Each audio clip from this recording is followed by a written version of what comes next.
하나님의 성령이 우리의 마음에 주의 은혜들을 더하여 주시기를 원하오며 사랑이 많으신 예수님의 이름으로 감사하며 기도합니다. 아멘. 할렐루야. 할렐루야. 네, 오늘 또 주님의 거룩한 존전에 나오심을 환영하고 축복합니다. 우리 옆에 계신 분들에게도요 한번 인사를 나누셨으면 좋겠습니다. 참 잘 오셨습니다. 네, 사랑합니다. 축복합니다. 네, 사랑합니다. 축복합니다. 네, 우리 한 이야기로 먼저 시작을 하려고 하는데요. 김창수라는 청년이 있었습니다. 이 김창수라는 청년이요, 주먹이 셌던 것 같습니다. 1896년에 치아포라는 곳에서 이 일본인을 주먹으로 때려 죽인 사건이 있었습니다. 그래서 체포가 됐어요.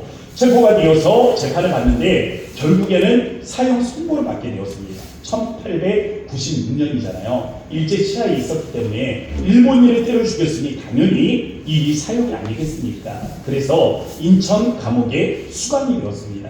근데 감옥에 수감이 되어서 감옥에서 생활하다 보니까 사람들이 계속 붙잡혀 오는데 가만히 보니까 죄를 저질러서 붙잡혀 오는 게 아니라 글을 몰라서 붙잡혀 오는 사람들이 있는 겁니다. 자기가 왜 붙잡혀 온지도 모르고 그냥 이렇게 하다 보니까 억울하게 붙잡혀 왔다는 거예요. 그래서 보니까 글을 모르는 게 문제였습니다. 그래서 감옥에서 한글을 가르치기 시작해요. 그러면서 한글을 가르치다 보니까 내가 이 나라를 위해서 무언가 더 할 일들이 있겠구나 라는 생각들이 찾아왔습니다. 그래서 나라를 위해서 일을 좀 해야 되겠다 라는 그 사명, 의식을 가지고 탈옥을 감행하게 됩니다. 그러면서 이 감옥을 탈옥하게 되고요. 그러면서 만주로 올라가 독립군을 세워서 활동을 하게 됩니다. 그곳에서 그는 자신에게 새로운 이름을 선물하게 되는데요. 바로 이가 김구 선생이십니다. 이 김구 선생께서요, 백범일지에 이런 글을 기록을 하게 됩니다. 제가 읽어드릴게요. 내 소원이 무엇이냐 하고 하나님께서 물으신다며 나는 서슴지 않고 내 소원은 오직 대한독립이요 하고 대답할 것이다. 그 다음 소원은 무엇이냐 하고 물으신다며 나는 또 우리나라의 독립이요 할 것이요. 또 그 다음 소원이 무엇이냐 하고 세 번째 물으셔도 나는 더욱 소리를 높여 내 소원은 우리나라 대한의 완전한 자주 독립이요 하고 대답할 것이다. 지난 금요일이죠. 3월 1일이었습니다. 우리 대한민국이 일제 강점기 아래에서 독립을 외치던 이 3.1절 만세운동이 105주년을 맞이하는 날이었습니다.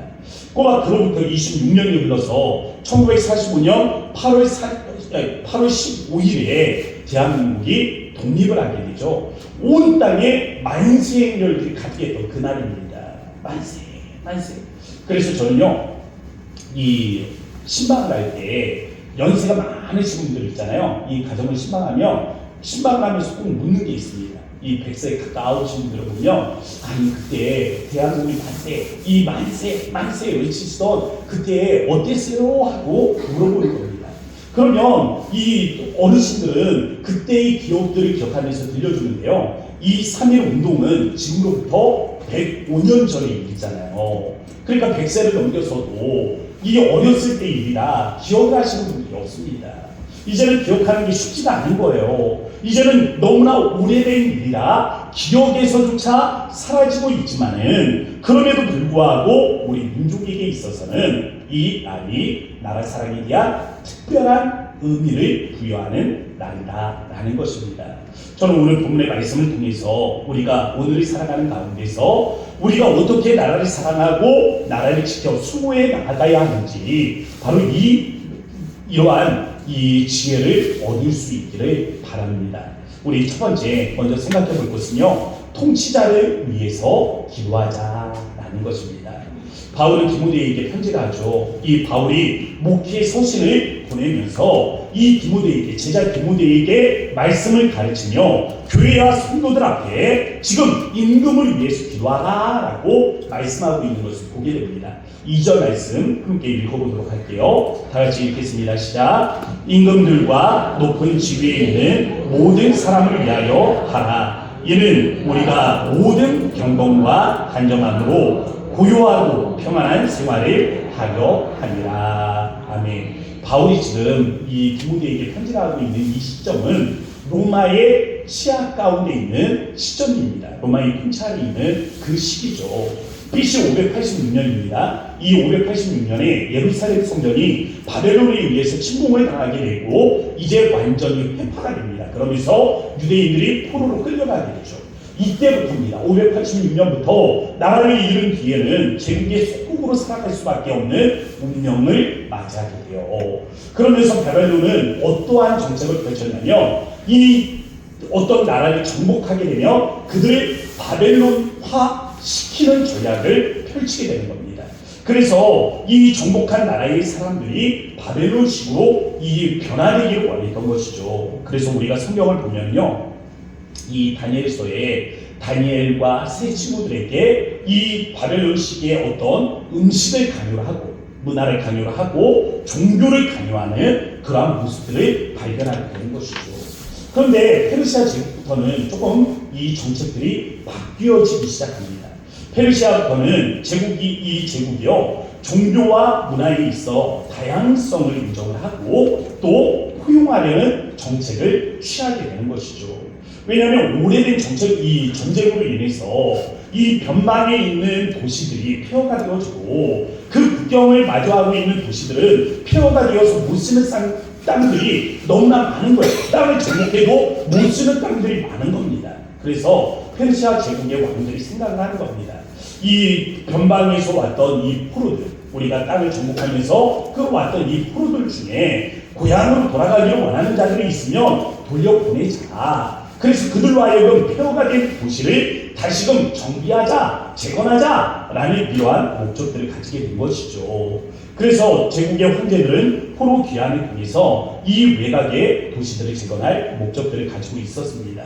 이 에스라 말씀을 지난번에 우리가 함께 볼 때 우리가 보면서 하나님의 목적과 페르시아 왕 아닥사스다의 이 목적이 서로 달랐다라는 내용들을 본 적이 있습니다. 아닥사스다 왕은 어떠한 생각을 가졌습니까? 포로 귀환을 통해서 왕국을 더욱더 튼튼히 하자. 이 페르시아 제국의 변방을 튼튼히 해서 국경을 정비를 하자라는 이러한 마음이 있었다면, 하나님은 이 포로 귀환의 사건들을 통해서 하나님의 백성들을 회복하고 나아가 성전 제사의 이 회복 그리고 신앙 갱신을 추구하는 마음이 있었던 것입니다. 이런 흐름을 가지고 이제는 로마 시대로 넘어오게 됩니다.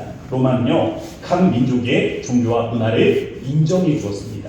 다만 제국의 통치와 질서에 위배되지 않는 선에서만 인정을 해주게 되었는데, 우리가 성경에 보면 글라우디오 황제가 등장을 하게 되죠. 이 글라우디오가 무엇을 합니까? 이 로마 시에 있는 유대인들을 다 로마 밖으로 쫓아내버리게 됩니다. 이 사건의 발단은 거기에 있었어요. 이 부활 논쟁이 있었습니다. 유대인들 사이에서 부활 논쟁이 일어나게 되고요. 사두개인들은 부활을 인정하지 않습니다. 그런데 바리새인들은 부활을 인정을 해요. 그런데 이 유대인들이 교회 안으로 들어오기 시작하면서 그 안에서 사두개인과 바리새인 사이에서 논쟁이 붙게 된 것이죠. 예수님이 부활하셨다라는 문제.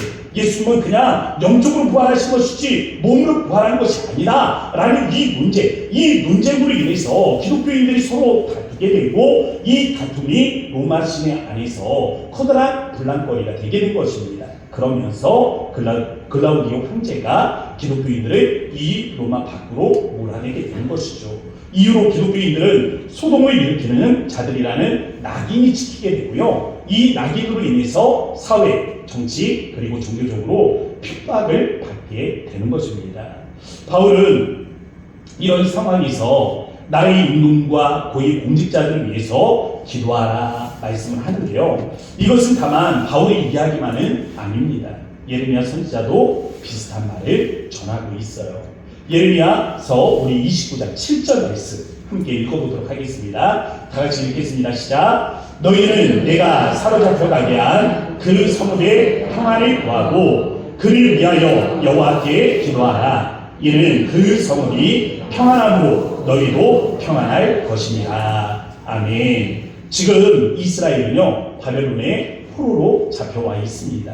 그런데 예레미야 선지자가 지금 뭐라고 말합니까? 바벨론 도시의 평화를 위해서, 이 도시의 평화를 위해서 기도하라라고 말하고 있는 것입니다. 이유가 무엇입니까? 그 도시가 평안해야 너희의 인생이 평안할 수 있다. 너희의 삶이 평안해진다라는 논리인 것이죠. 우리가 대통령과 정치인들을 위해서 기도를 해야 됩니다. 기도를 해야 되는데 우리가 정치인들을 위해서 기도해야 할 이유가 어디에 있습니까? 우리의 삶의 평안을 위한 길이 거기에 있기 때문이라는 것입니다. 지난 한 주간 한번 생각해 보세요. 우리가 나라를 위해서 또 정치인들을 위해서 얼마나 기도를 했는가 한번 생각을 해보셨으면 좋겠습니다. 요즘 정치를 보면 갈라치기라고 말하죠. 나눔입니다. 나눔. 네 편이 아니면 내 편이죠. 갈라치기. 나누는 정치잖아요. 하나가 통합이 되는 정치가 아니라 나누는 정치의 극치를 보여주고 있습니다.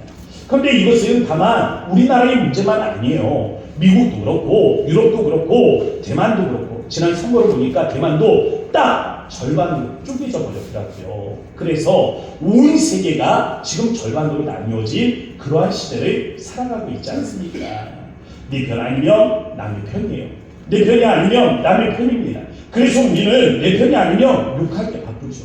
지난 한 주 한번 생각해 보시죠. 여러분이 얼마나 많이 이 이재명 욕하고 윤석열 욕하고 얼마나 많이 욕하셨습니까? 그런데 우리 기독교인들에게는요, 먼저 정치인들을 비방하기 전에 주어진 책임이 있습니다. 기도에 책임이 있는 거예요. 세상 사람들은 마음껏 욕해도 됩니다. 나의 임금 안 보는 데서 누가 욕하지 못하겠어요. 그렇지만 우리에게는 책임이 있습니다. 그들을 위해서 비방하기 전에 먼저 기도해 줘야 할 책임이 있다는 것입니다. 저는 전쟁을 겪어보지는 못했습니다. 그렇지만 전쟁이 몰고 올 참상이 어떤 것인가를 분명히 알고 있는 사람입니다. 국가 기반 시설이 하루아침이면 그냥 다 무너지겠죠. 이게 하루아침이면 주식이라든지 금융 시스템들은 마비가 될 것입니다. 더불어서 서로 향한 축하는 네가 내 아들, 내 가족을 죽였다라는 그 깊은 분노만에 남기게 될 것입니다. 이것이 전쟁의 참상이 아니겠습니까? 근데 생각을 해보면 이 전쟁은, 전면전은 피해가 너무 큽니다. 아마도 북한도 자신하지는 못할 거예요. 자신의 체계를 유지하는 것이 목적일 텐데 전쟁을 일으켜서 자기의 이 체계를 계속해서 유지할 수 있겠는가라는 데는 퀘스천 마크가 붙을 겁니다. 그렇지만 국지전이 달라요. 국지전을 계속해서 일으키는 것은 어쩌면 정치적으로 도움이 된다라고 판단할지도 모릅니다. 국지전은 이게 어떤 것입니까? 설의 오도라든지 아니면 국경을 맞이하고 있는 이 시전선을 마주하고 있는 그 도시들에 계속해서 공격을 가하는 것이죠. 우리 고양시는요, 조금만 위로 올라가면 파주, 문산 아닙니까? 이 국경을 마주하고 있는 도시들이 바로 위에 있잖아요. 멀지 않습니다. 그 또 일들이 어디에서 어떻게 일어날지 모른다는 것입니다. 저는 국제 정세를 보면서 우크라이나 전쟁도 있고 이스라엘 전쟁도 있고 지금은 세계 뉴스에서 북한에 관한 이야기들이 잘 나오질 않습니다. 핵 무기를 실험을 해도 그렇고 미사일을 쏴도 그렇고 하루면 그냥 뉴스가 끝나버려요. 이 관심에, 국제 무대의 관심 밖으로 밀려나 있다는 겁니다. 관심에서 밀려나 있으면 무엇이 문제입니까? 원조가 끊어지게 되는 거죠. 원조가 없으면 나라 살림이 힘들어지고 나라 살림이 힘들어지면 무언가를 결정해야 되는 순간들이 오게 된다는 것입니다. 그래서 저는 국지전을 걱정을 하는 거예요. 나라의 평화는 그럼 누가 지킵니까? 우리가 지키는 건 아니에요. 나라의 평화는 정치인들이 지키는 겁니다. 우리에게 맡겨진 역할은 무엇입니까? 그 정치인들이 정치를 잘해서 이 나라의 이 안전, 평화를 지킬 수 있도록 우리가 기도하고 이 일들을 우리에게 주어진 책임들을 감당하는 것, 그것이 우리에게 주어진 역할입니다. 6.25 전쟁 이후에 한번 생각을 해보세요. 나라가 이렇게 부강해진 나라가 어디가 있습니까? 전쟁을 치렀는데 불과 50년, 60년, 70년이 흘러서 이렇게 세계 경제 10위권 안에서 몇이다라고 문하는 그런 나라들이 어디에 있습니까? 이 나라가 그렇게 부강하게 된 이유가 어디에 있어요? 김구 선생의 기도의 제목에 보면 이 나라가 부해지는 것, 강해지는 것이 기도의 제목입니다. 우리나라 다른 나라의 침략을 받았으니 다른 나라를 침략하기 위한 것이 아니라 이 나라가 부강하여서 이 나라의 그 안정을 스스로 확보할 수 있는 그러한 나라가 되기 위해서 김구 선생을 그렇게 기도하시던 분이에요. 이 나라가 이렇게 부강할 수 있었던 데는 저는 그런 구국 기도가 있었기 때문이라고 생각을 합니다. 저 중고등학교 때만 해도요, 보면은 이 전도사님이 데리고 산기도를 데리고 올라가셨습니다.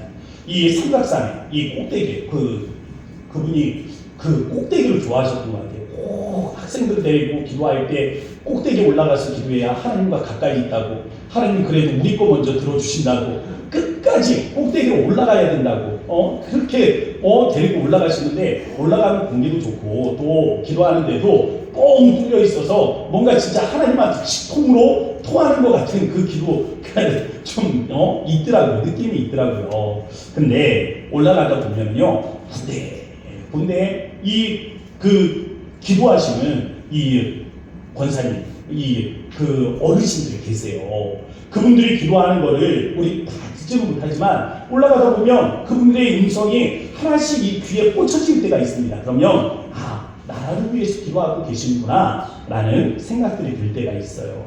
구국이란 무엇입니까? 구국 기도란 나라를 구하는 기도잖아요. 나라를 구원하는 기도 아닙니까?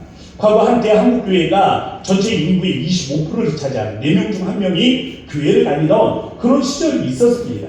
그때 보면은 3명 중 1명, 우리 교회에서 3명 중 1명은 하루에 한 번 나라를 위해서 기도하시던 분들 아닙니까? 여러분들이 과거에 신앙생활하던 그때가 나라를 위해서 하루에 한 번씩은 기도하던 시절 아니에요? 제가요 10년, 15년 전에 캠퍼스 사역을 할 때가 있었습니다. 이 캠퍼스 사역을 할 때 학생들을 불러놓고 이 학생들에게 강조한 것이 무엇이냐면, 그때 운동이 그랬어요. 이 교육대 앞에 멈춰서서 너희들 등교할 때 5분 먼저 와서 그 앞에서 기도하고 들어가라. 그냥 들어가지 말고 태극기 앞에서 나라를 위해서 한번 기도하고 학교를 위해서 한번 기도하고 너희에게 사명을 달라고 기도하고 들어가라. 그리고 하루의 일들을 감당해라 라고 가르쳤던 때가 있습니다. 그런데 한번 지금 생각을 해보세요. 기독교 인구를 쪼그라들었죠. 거기에다 이 기독교 인구를 쪼그라들었는데 그 중에 또 나라를 위해서 기도하는 사람은 몇이나 되겠습니까? 나라를 위해서 기도하는 사람은 또 쪼그라들었어요. 저는 목사가 아닙니까? 저는 이 영적 분위기에서 나라의 위기를 직감하는 사람이 아니겠습니까? 저는 자꾸에 이 한국교회의 영적 분위기를 생각할 때 이 나라가 후대에 감당해야 할 어떤 큰 문제들은 정말 과거에 우리가 겪었던 전쟁과는 비교도 되지 않는 어려움일 수도 있겠다라는 그런 생각들을 갖게 되는 거예요. 우리부터 먼저 구국 기도가 살아나야 된다라는 것입니다. 여러분의 기도의 제목에 반드시 나라를 위한 기도의 제목을 좀 넣으세요. 여러분들의 기도의 제목에 나라가 없이는 여러분도 없는 겁니다. 내 기도의 제목을 다 이루어준다 할지라도 나라가 망하면 어디에서 그 기도를 펼치겠습니까? 우리 민족, 이 나라가 과거에 이와 같이 성장하는 데 있어서 하나님이 은혜를 베푸신 것은 그렇게 나라를 위해서 기도하던 선조들이 있었기 때문입니다. 믿음의 선조들이 있었기 때문이에요. 정치인들을 위해서 기도하십시오. 비판에 앞서서 비판이 나오기 전에 먼저 우리가 그들을 위해서 기도하는 마음들을 가질 수 있었으면 좋겠습니다. 괜히 이 설교 끝나고 나가면서 아니 그래 전 목사님 어느 쪽이래? 아니 어느 쪽이래? 서로 묻지 마세요. 목사가 어느 쪽이 어디 있습니까? 저는요 진짜 어느 쪽이 없어요. 그냥 나라만 생각하면 걱정입니다. 걱정. 이 나라가 잘 되어서 정말 저 북녘 땅을 바라볼 때 나라가 부강해야 언젠가 저 북녘 땅이 문이 열릴 때 우리가 마지막 땅, 우리의 마지막 땅 끝, 저 북녘 땅에 우리 이 민족이 복음을 증거할 수 있을 텐데 이 나라가 흔들려서 과연 이 사명을 감당할 수 있을까? 저는 걱정밖에 없습니다. 그래서 두 번째요. 하나님을 경외하는 사람을 우리가 세울 수 있어야 됩니다. 민주주의 정치제도에서 국민의 가장 적극적인 정치 참여는요, 투표입니다. 투표예요. 저는 개인적으로 교회가 정치에 참여하는 것은 반대합니다. 왜냐하면 이 정치에 참여하는 것이 문제가 아니라 교회는 세상과 구별이 돼 있어야 하잖아요. 순수성을 그래야 유지할 수 있지 않습니까? 검정과 흰색을 섞으면 뭐가 됩니까? 회색이 되죠. 회색은 순결한 색이 아닙니다. 평범한 색이 아니에요. 거룩한 색이 아닙니다. 거룩함은 순결함이 있는 거예요. 교회가 세상과 섞여서 정치에 휘말리기 시작하면 교회는 순수성을 잃어버릴 수밖에 없습니다. 그러나 교회는 또 존경받는 정치인을 양성해야 할 책임이 있습니다. 한국 교회를 통해서 바른 정치인이 나와야 한다는 것입니다. 교회는 세상과 구별되되 성도는 어떻습니까? 세상에 파송을 받은 자들 아니에요? 사명을 가지고 세상으로 보냄을 받은 자들이잖아요. 저는 일주일을 보내도 우리 믿음의 사람들, 성도들을 만나는 게 다입니다. 그렇지만 여러분들은 목사만 만납니까? 믿는 사람 만나는 것보다 한 주를 보내면서 믿지 않는 사람들 만나는 횟수가 더 많잖아요. 여러분들은 세상으로 보냄을 받은 사명자입니다. 교회는 세상과 구별되어 있어야 하지만 여러분들은 교회만 머물러 있어서는 안 되는 존재예요. 세상으로 나가야 되는 존재입니다. 19세기 미국에 유명한 설교자가 있습니다. 필립스 브룩스라는 분인데요. 이 목사님이 설교를 얼마나 잘했는지 강단의 왕자라는, 이 강대상의 왕자라는 별명이 붙어져 있어요. 그러니까 설교의 왕자다, 이런 별명을 가지신 분입니다. 굉장히 열정적으로 설교하셨던 분이죠. 그분이 목회할 당시에 아브라함 링컨이 암살을 당하는 끔찍한 일이 일어났습니다. 이후 주일이 돌아왔을 때 그 주 설교 제목이요, 아브라함 링컨이에요. 아브라함 링컨. 제가 오늘 설교 제목 구국기도라고 정했지만, 제가 만약에 박정희, 이승만, 김대중, 노무현 뭐 이런 이름으로 제가 이 제목을 정했다 그러면 난리가 났을 겁니다. 아니 도대체 어느 쪽이냐? 어느 쪽이냐 난리가 났겠죠. 그런데 그 큰 교회에서 이 브룩스 목사님이 아브라함 링컨, 이 장례식 설교가 아니에요. 그날 주일 설교 제목입니다. 주일 설교 제목이 아브라함 링컨이에요. 브룩스 목사님이 설교의 제목에 아브라함 링컨을 올릴 수 있었던 것은, 링컨은 신앙에서도 그렇고 또한 삶에서도 그렇고 그는 모든 사람들이 자랑할 만한 삶을 살아냈기 때문에 그런 것입니다. 저는요, 그런 사람이 한국교회를 통해서 나타날 줄 믿습니다. 그게 우리의 기도의 제목이 되어야 된다고 저는 믿어요.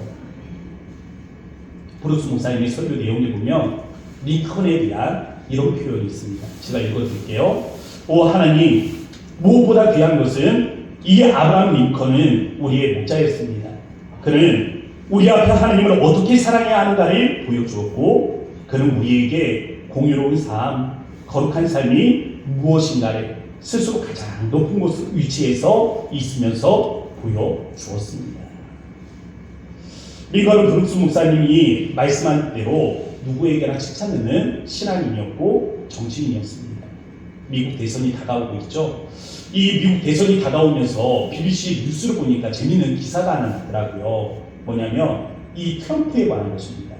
트럼프가 요즘 이 재판이 많잖아요. 이 재판이 많은데 여러 가지 구설수에 휘말려 있습니다. 뭐 스캔들이라든지 아니면은 여러 가지 금융 거래에 대한 범죄 혐의로 천문학적 벌금을 물게 되었습니다. 그런데 아이러니한 것은요, 이런 도덕적인 이 흠이 있는 이 대통령 후보에 대해서 가장 적극적으로 지지하는 세력이 누구냐면 지금 복음주의 기독교 단체입니다.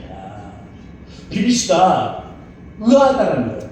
누구보다도 가장 높은 도덕적 이 수준을 가지고 있는 복음주의 기독교 단체가 왜 도덕적으로 결함이 많은 트럼프를 지지하고 있느냐라는 것이죠. 아마도 그가 동성애라든지 낙태 금지에 대한 기독교적 이슈에 가장 적극적으로 호응하는 그러한 후보가 아닌가라는 생각이 듭니다. 저는 트럼프가 아니라 지금 링컨을 꿈꾸고 있는 거예요. 저희 대한민국에 링컨과 같은 사람.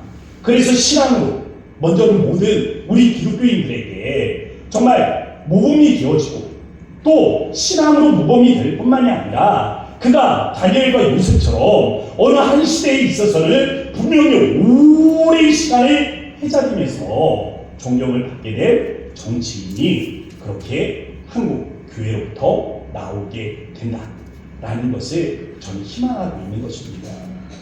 1919년 1월 20일에 고종 황제가 승하하게 되었습니다. 일본의 독살이었다는 의심이 있었고 그래서 많은 민족이 울분을 터뜨리면서 우리가 왕도 결국에는 일본에게 빼앗기는구나 라는 이 울분들이 온 민족에게 이 가득 찬 그때였어요. 3월 1일에 이르러서 장례식을 치르게 되었습니다. 그런데 이때 이 장례식을 계기로 해서 3.1 운동이 일어나게 된 거예요. 당시 충북부 기록을 보니까 이 만세 운동이요 이때로부터 3개월의 지속이 되었다고 합니다. 3개월이 지속이 되는데 이 3개월 동안 106만 명이 이 일에 동참을 했대요. 아마 적극적으로 동참한 사람이 106만 명이라고 말하는 것 같습니다.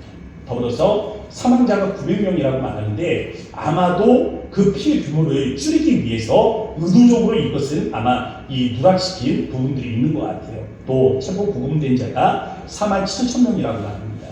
그런데 이 3.1절에 이 독립선언문이 선포가 되잖아요. 그런데 거기에 보면 33명의 대표들이 있습니다. 그 중에 16명이 기독교인이에요. 절반입니다. 이 나라를 대표하는 사람이 기독교인이 절반이었다라는 것이 좀 특별하고 놀랍지 않습니까? 그런데 더 놀라운 것은 당시 기독교 인구예요. 기독교 인구가 1%입니다. 1%. 전체 인구 중에 100명 중에 1명이 교회를 다니던 그 시절에 나라를 대표하는 사람이 절반이었다라는 것, 이것이 정말 놀랍지 않습니까? 반대로 요즘 국회의원들 보면요, 기독교인이라고 말하는 사람이 40%라고 말합니다. 이렇게 저렇게 교회와 연관이 있다라고 말하는 사람들. 그런데 그 40% 정도 되는 사람들 중에 과연 누가 하나님을 경외하고 있는가 뽑아보려고 하면 누군지 구별이 되지 않아요. 바닷물의 염도는 3.5%입니다. 물 1000리터에 그냥 3.5g, 이 작은 이 3.5g이 이 바닷물 전체를 썩지 않고 보존하고 있다는 것입니다. 과거 3.1운동 당시에 한국 교회는 전체 인구의 1%밖에 되지 않았어요. 그렇지만은 교회를 중심으로 해서 이 구국운동이 일어날 수 있었던 것입니다. 다수가 중요한 것이 아니라 영향력이죠. 어떠한 영향력을 미치고 있는가? 교회가 사회에 기독교적 마인드를 가지고 어떠한 영향력을 미치고 있는가? 어떠한 희생을 감수하며 이 일들을 감당하고 있는가? 이것이 중요하다는 것입니다. 총선이 이제 40여일밖에 가까우지 않았습니다. 이 40여일 남은 이 시기에 우리가 처음부터 완벽한 사람을 뽑기는 힘들 겁니다. 그렇지만 언젠가는 우리도 이 대한민국에서 링컨 같은 사람을 보리라. 한국 교회를 통해서 링컨 같은 정치가도 나올 수 있다 소망하면서 이 때를 위해 우리가 기도로 준비하셨으면 좋겠습니다. 우리가 링컨 같은 사람을 만들어내지는 못할 거예요. 우리가 링컨을 만들어낼 수는 없지만 그를 투표할 우리 자신을 훈련할 수는 있지 않겠습니까? 우리의 안목, 우리가 사람을 보는 그 눈을 훈련할 수는 있잖아요. 그래서 세 번째로 여러분들에게 말씀드리고 싶은 것은 기도는 관심으로부터 출발한다라는 것입니다. 우리가 나라를 위해서 기도하려면 나라에 관심을 가져야 됩니다. 민주주의에서 나라를 세우는 가장 적극적인 방법은 선거를 잘 치르는 것이죠. 투표를 안 하는 사람은 비판도 할 필요가 없습니다. 이 총선이 다가오고 또 그 위에는 뭐 한 2, 3년 있으면 이제 대선 다가오잖아요. 이 많은 선거의 시기들이 있는데 이 선거도 하지 않으면서 비판하는 분들이 있습니다. 근데 그러시면 안 돼요. 기도를 어떤 분들은 그래요. 왜 투표를 안 하십니까? 하면 아니 찍을 사람이 있어야지 투표도 하죠 라고 말하는데, 찍을 사람이 없는 것은 기도하지 않기 때문에 그런 거예요. 관심을 갖고 기도하지 않았기 때문에 찍을 사람도 없는 것입니다. 완벽해서 하는 것이 아니라 우리는 기도하면서 하나님의 그 뜻을 묻고 하나님이 정말 원하시는 자가 누구인가 바라보면서 하나님이 이끌어 가시는 그 감동 가운데서 이 선거에 동참해야 한다는 것입니다. 그런 의미에서 저는 여러분들에게 어떻게 우리가 이 투표에 동참해야 하는가에 관해서 말씀을 좀 드리려고 합니다. 먼저 여러분들이 투표에 동참할 때 후보들을 보셔야 되잖아요. 후보들을 보시면서 저는 이 기독교 신앙, 성경적 가치관을 가진 사람들에게 각점 플러스 점수를 주셨으면 좋겠습니다. 요즘 무기만 기독교인 사람들이 많죠.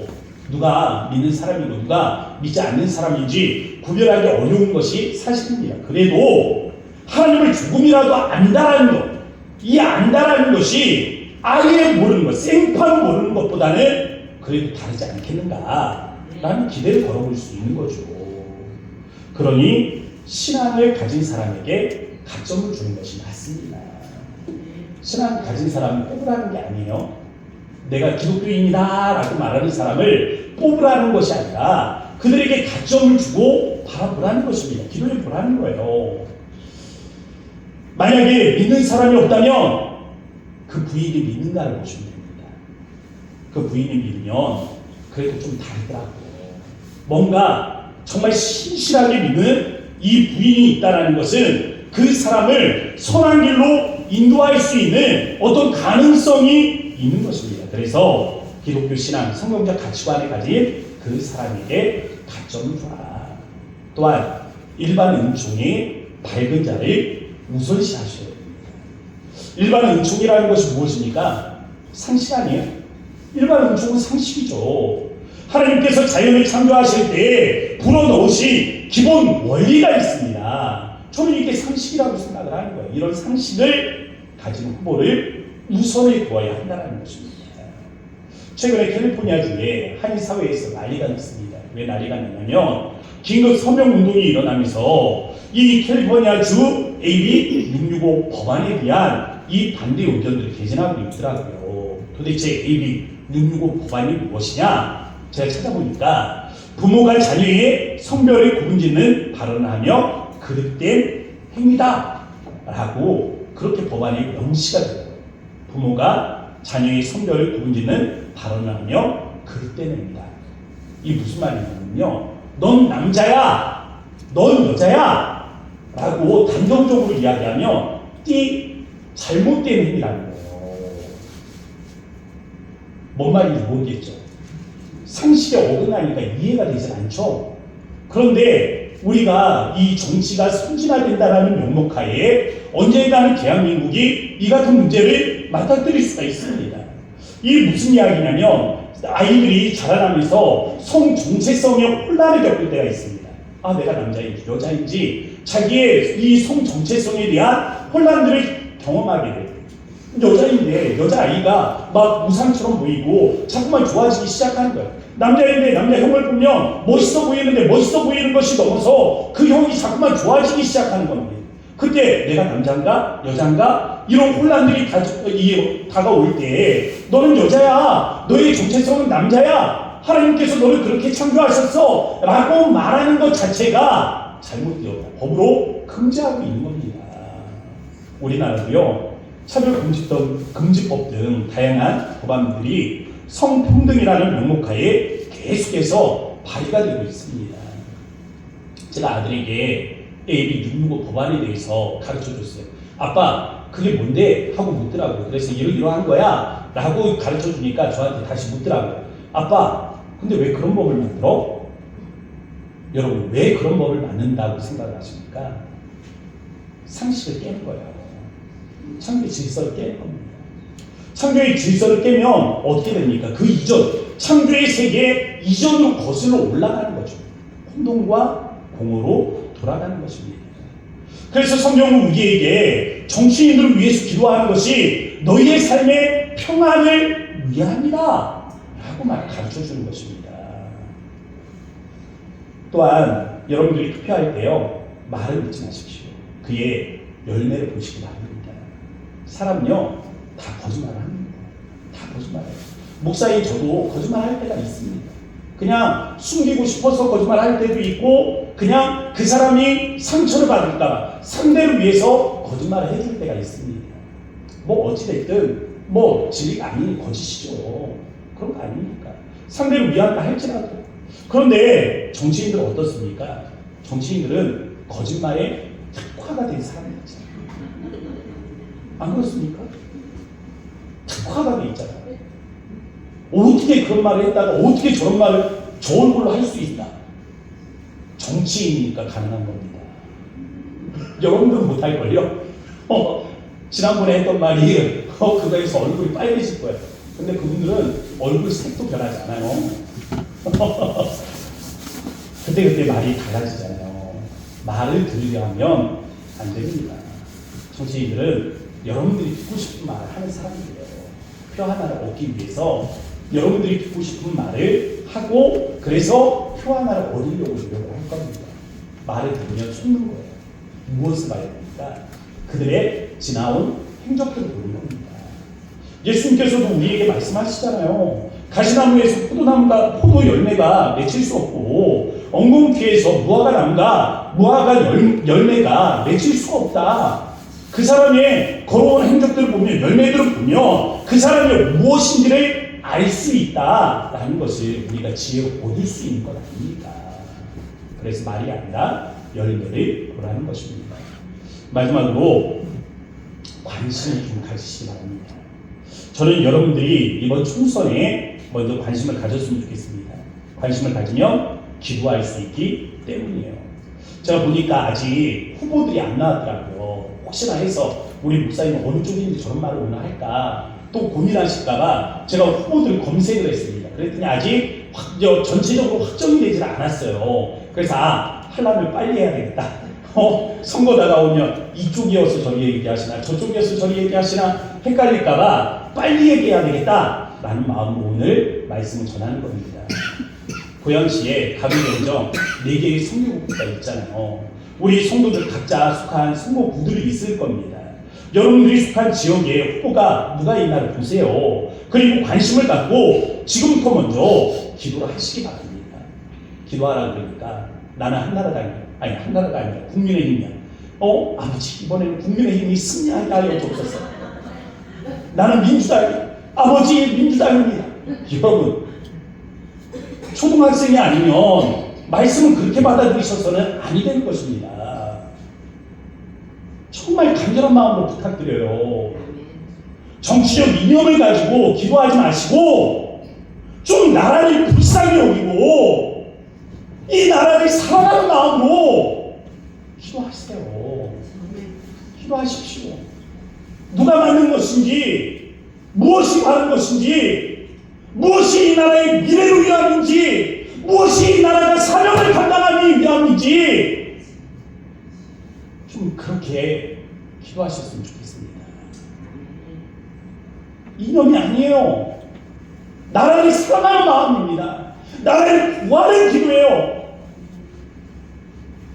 여러분의 기도의 제목에 오늘부터 이 나라를 위한 기도의 제목을 품고 함께 그러한 마음으로 기도하실 수 있게 주의 이름으로 축복합니다. 이 마음으로 함께 우리 이 시간에 기도했으면 좋겠습니다. 우리 나라 민족을 위해서 기도하죠. 하나님, 이 나라를 위해서 하나님 앞에 기도합니다. 하나님, 지난날 이 전쟁의 참상을 듣고 하나님 발전하게 하신 하나님 목적과 이유가 있는 줄 믿습니다. 이후에 수많은 선교사들을 우리가 파송했고 하나님 세계 열방 가운데 교회를 세우게 하신 은혜들을 우리가 기억합니다. 하나님 앞으로 이 나라가 또한 감당해야 할 일들이 무엇이겠습니까? 하나님 저 북녘 땅에 하나님 언어를 넘어서 문화를 넘어서 하나님 우리가 마지막 하나님 이 땅 끝이라고 말할 수 있는 하나님 저 북녘 땅에 우리가 복음을 증거하기 위해서라도 하나님 우리가 하나님 정말 영적으로 깨어 있어야 하지 아니하겠습니까? 이 나라의 미래를 하나님과 같은 사명 앞에 하나님 함께하여 주셔서 하나님 우리 정치인들 하나님께서 하나님을 두려워하고 위에 계신 하나님을 바라보면서 또 안에 있는 백성들을 위한 민생을 위한 미래를 위한 하나님 이 정치인들이 하나님 뽑혀질 수 있도록 이 선거일을 축복하여 주시고 하나님 특별히 우리 오늘 말씀을 들을 때 나라를 위한 나라 사랑의 마음 이 마음으로 기도하기를 작정하는 이 시간이 되어지기를 원하오니 나라에 대한 기도의 제목이 우리 가슴에 함께 할 수 있도록 은혜를 더하여 주옵소서. 우리 말씀을 들은 대로 우리 기억나는 대로 함께 마음을 모아 우리 이 시간에 주의 이름만 머무르시고 기도하도록 합니다. 주여 아버지 하나님 그렇습니다. 우리 역시 아버지 하나님 간절한 마음을 하나님 기도할 때 이 나라를 위한 하나님 위에 하나님의 기도할 제목들이 있습니다. 아버지 우리 하나님 은혜를 하나님 도와주셔서 아버지 우리 하나님 간절히 하나님 기도하며 주님 나라를 아버지께서 하나님을 사랑하여 주시고 아버지 우리 하나님을 사랑하는 마음들을 무엇일 때 하나님 정말 하나님 우리가 이 나라를 하나님을 사랑하며 이 나라에 하나님 무엇인 주님의 하나님 사명을 이루기야 하나님 주님의 하나님 제목들을 붙기를 원합니다. 아버지께서 이러한 마음으로 아버지 우리가 하나님의 꿈을 꾸게 하시고 아버지 이러한 마음으로 아버지 우리가 하나님 주신 사명들을 하나님 위하여 아버지 달려 나아가게 하시며 아버지 우리가 우리 하나님 나라의 하나님을 위하 주님들 하나님을 감당할 수 있도록 은혜를 하나님 도와주시되 하나님 우리가 정치적인 영들을 하나님 벗어버리게 하시고 우리가 하나님의 백성으로서 아버지 우리가 하나님의 성도로서 하나님 나라를 위한 하나님의 사명 아버지 하나님의 그 주신 기도의 제목들을 품을 수 있도록 인도하여 주셔서 그리 하나님 우리 하나님 어들이 하나님 우리 하나님 기도할 때 우리 민족이 나아갈 그를 위해 주의 하나님 성실한 은혜를 부어주시기로 바랍니다. 주님 함께 하시고 사랑의 하나님 고맙고 감사합니다. 모든 것이 은혜입니다. 지난 광복을 생각해보면 그것이 또한 은혜였고 하나님 지난 6.25의 참상을 듣고 이 나라가 발전한 것을 바라보면 이 모든 것이 은혜였습니다. 주님 우리는 믿습니다. 이 나라를 통해 우리가 또다시 주님 앞에 은혜를 얻게 하실 줄로 믿습니다. 이 나라 이 민족 한국교회의 사명이 끝나지 아니하였으니 하나님께서 이 나라 이 민족을 새롭게 하시고 한국교회를 새롭게 하시고 주님의 사명을 이룰 수 있도록 도우실 줄로 믿습니다. 이 일들 위해서 나라를 사랑하게 하시고 나라를 통하여 하나님께서 한국교회가 세워지며 하나님 우리에게 주신 사명을 이루어가는 교회가 될 수 있도록 주여 도우실 줄로 믿사오니 먼저는 나라를 사랑하는 마음으로 하나님 우리가 나라를 구원하겠다 이 마음으로 기도의 자리에 들어가기를 원하오니 하나님 우리에게 이 기도의 제목들을 마땅히 품게 하시며 하나님 사랑하는 마음으로 나라를 위해서 기도하는 우리 모든 고향동산교회 성도들이 될 수 있도록 주님 인도하여 주소서. 살아 역사하신 예수님의 이름으로 감사하며 기도합니다. 아멘. 우리 다 함께 자리에서 일어나셔서 우리 찬송가 585장입니다.